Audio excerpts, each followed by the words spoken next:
contarles un poco por qué había una estación en Canarias.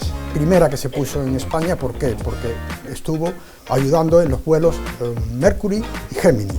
Se pusieron en una especie de barracones y carretones que traían los americanos. En esos momentos, para hablar con los astronautas no tenían líneas de comunicaciones. Venía un astronauta a la estación y hablaba con ellos, le daba las instrucciones, porque Houston no se las podía dar, no había líneas de comunicación establecidas.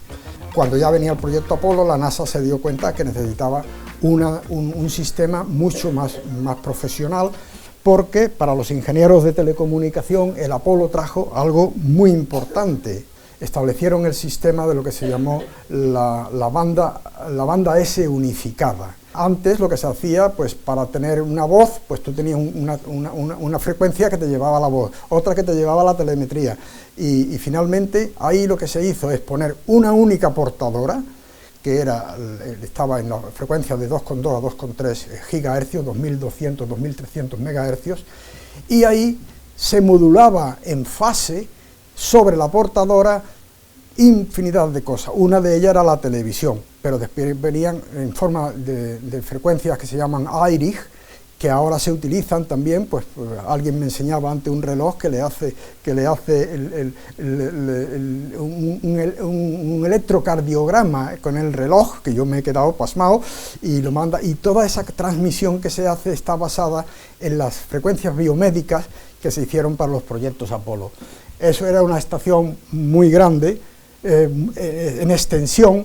Se inauguró en el año 70, yo llegué allí en el 69, estaba prácticamente terminada, pero todavía le faltaban algunos elementos que lo hicimos los 6 años que estuve en Maspalomas. La antena, comparada con las de 34 metros, pues son bastante más pequeñas. Aquí la cuidábamos como a un niño, porque la teníamos que duchar, al menos una vez por semana, porque debido al polvo que viene del desierto y el salitre, pues creaba una capa que incluso hacía que la señal, las reflexiones que tenía que hacer, la señal llega por aquí, después tiene que reflejarla aquí y entrar por el agujero. Pues perdíamos señales, y entonces entre los mantenimientos que hacíamos era utilizando las mangueras contra incendio, pues las duchábamos todos los viernes antes de irnos a casa.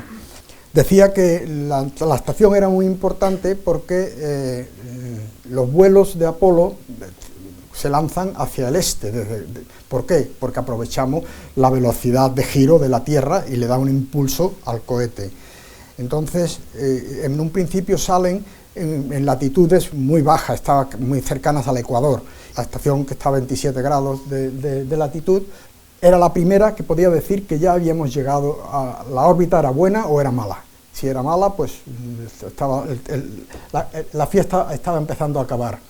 Esta antena, la Telstra y la Gaby, fueron las que estaban en el faro de Maspalomas, y cuando las trasladamos tuvimos que utilizar los camellos que había por el sur para montarlas, y esta de aquí es la última foto que tomamos, pues cuando la cerramos en el año 1975, que estaba yo ya todavía muy jovencito.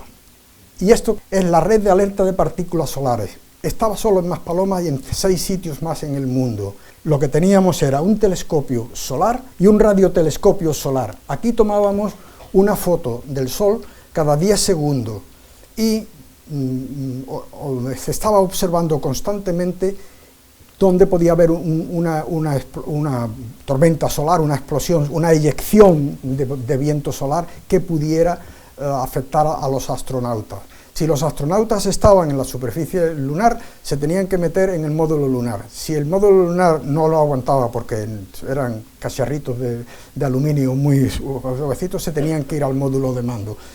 Teníamos una persona, un gran compañero mío que murió muy joven, que consiguió, por métodos mentales que son muy difíciles de entender, que era capaz de predecir en qué latitud y longitud de la superficie del Sol iba a haber una explosión solar, y acertaba en el 85 al 95% de las veces. De hecho, se lo llevaron para que entrenara a los astronautas que volaban en el Skylab, que lo que llevaban era un telescopio solar.